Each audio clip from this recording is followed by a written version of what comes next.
পরিবেশে, যেখানে কোনো তাওহীদের নাম গন্ধ ছিল না, যেখানে কোনো ধরনের মানবতা ছিল না, মানবিকতা ছিল না, এমন কোনো অন্যায় নাই যে অন্যায় এরা করে নাই। কিন্তু বংশ ভালো, এর বাপ মা কোনোদিন শিরিক করেন নাই। আল্লাহ নবী ফরমান, আমার দুইটা জন্মের যেই ধারা, দাদা দাদি নানা নানি, এইভাবে চলতে চলতে আদম আলাইহিস সালাম পর্যন্ত পৌঁছে, এদের মধ্যে জিন্দেগিতে কেউ ব্যভিচার তো দূরের কথা, ব্যভিচারের জিনার ভূমিকা পর্যন্ত কারোর দ্বারা সংঘটিত হয় না। ডক্টর আমার বাবা আব্দুল্লাহ, মা আমিনা, শিরিকের পরিবেশে আল্লাহ তাআলা মুহাম্মদুর রাসূলুল্লাহকে দুনিয়াতে পাঠাইছেন। 1400 বছর চলে যায়, 1896 সন চলে আসে। এই যে আপনাদের গোপালগঞ্জ, এই যে এই এলাকা, যেখানে দেখেন আল্লাহ ওয়ালাদের কদম যেখানে পড়ছে, আল্লাহ ওয়ালাদের নজর যেখানে পড়ে, ওই জায়গায় আল্লাহ ওয়ালা তৈরি হয়। কি সাহেব ইসমাইল শহীদ রহমাতুল্লাহ আলাইহি, যিনি ইংরেজদের বিরুদ্ধে, জালেমের বিরুদ্ধে যারা যুদ্ধ করতে গিয়েছিলেন, আপনাদের এখানকার সেরাগ আলী গাজী, আরো অনেকে এখান থেকে সে গিয়েছেন কোথায়, ইন্ডিয়ায়। সেখানে গিয়েছেন শাহ ইসমাইল শহীদ রহমাতুল্লাহ আলাইহি, সাইদ আহমদ বেরলভী রহমাতুল্লাহ আলাইহি, তার জামাতে শরীক হয়ে যুদ্ধ করবার জন্য। তিনি যখন শহীদ হয়েছেন, কিছু মুজাহিদ এখানে ফেরত আসছে। ওই বংশের থেকে আল্লাহ আল্লাহ একজন তৈরি হয়ে গেছে, যার বাপের নাম মুন্সি মোহাম্মদ আব্দুল্লাহ, আর ঘটনা চক্রে তার মায়ের নাম আমিনা। এদের দুইজনের দুয়ার ফসল, কান্নার ফসল তৈরি হয়েছে, নাম হলো শামসুল হক, আল্লাহর পক্ষে সূর্য, হকের সূর্য যার নাম। সুবহানাল্লাহ। একজন মানুষ, একজন আল্লাহওয়ালা, তার কত প্রভাব হতে পারে শিরকের দুর্গন্ধ, যেখানে যেখানে 2 নম্বর ছাড়া অন্যায় কাজ যেখানে হয়।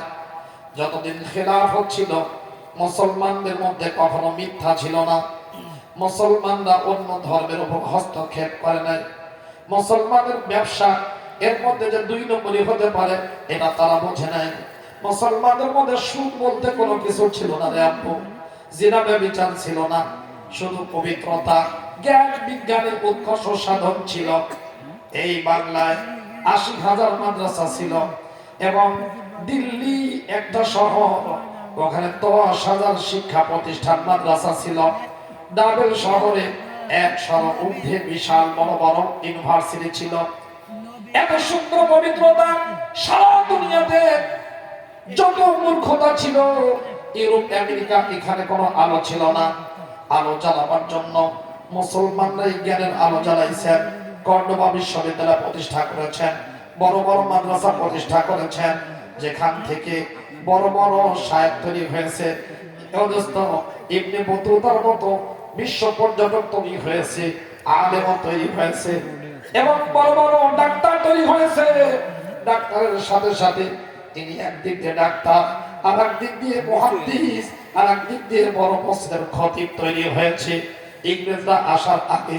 কিন্তু ইংরেজদের নাপাক কদম যখন উপমহাদেশে পড়েছে, ওরা এসে মুসলমানদের সব শিক্ষা প্রতিষ্ঠান বন্ধ করে দিয়েছে, মুসলমানদের সব কারনামা নষ্ট করে দিয়েছে, সুদ ঘুষ প্রচলন ঘটিয়েছে।